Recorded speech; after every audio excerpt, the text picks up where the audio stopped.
Hello friend, आप लोग का मेरे चैनल पर स्वागत है। आज हम फिर से एक नए वीडियो के साथ आप लोग के बीच आ चुके हैं। तो आज हम बात करने वाले हैं खेसारी लाल यादव और अम्रपाली दुबे की नई मूवी के बारे में। तो आज इस पर बात करने वाले हैं। तो उससे पहले आप लोग से एक रिक्वेस्ट है कि अभी तक हमारे चैनल को सब्सक्राइब नहीं किए हैं तो चैनल को सब्सक्राइब कर लीजिए और बेल आइकन को दबाकर ऑल पर प्रेस कर दीजिए ताकि मेरा हर वीडियो की नोटिफिकेशन आपके पास पहुंच सके।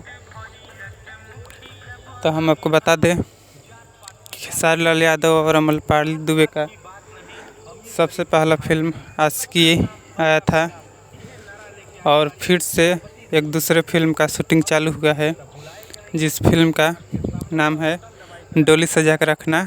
तो जी हाँ, फिर से एक नए फिल्म में धमाल मचाने वाले हैं खेसारी लाल यादव और अम्रपाली दुबे साथ में डोली सजा के रखना। तो ये फिल्म बहुत ही अच्छे है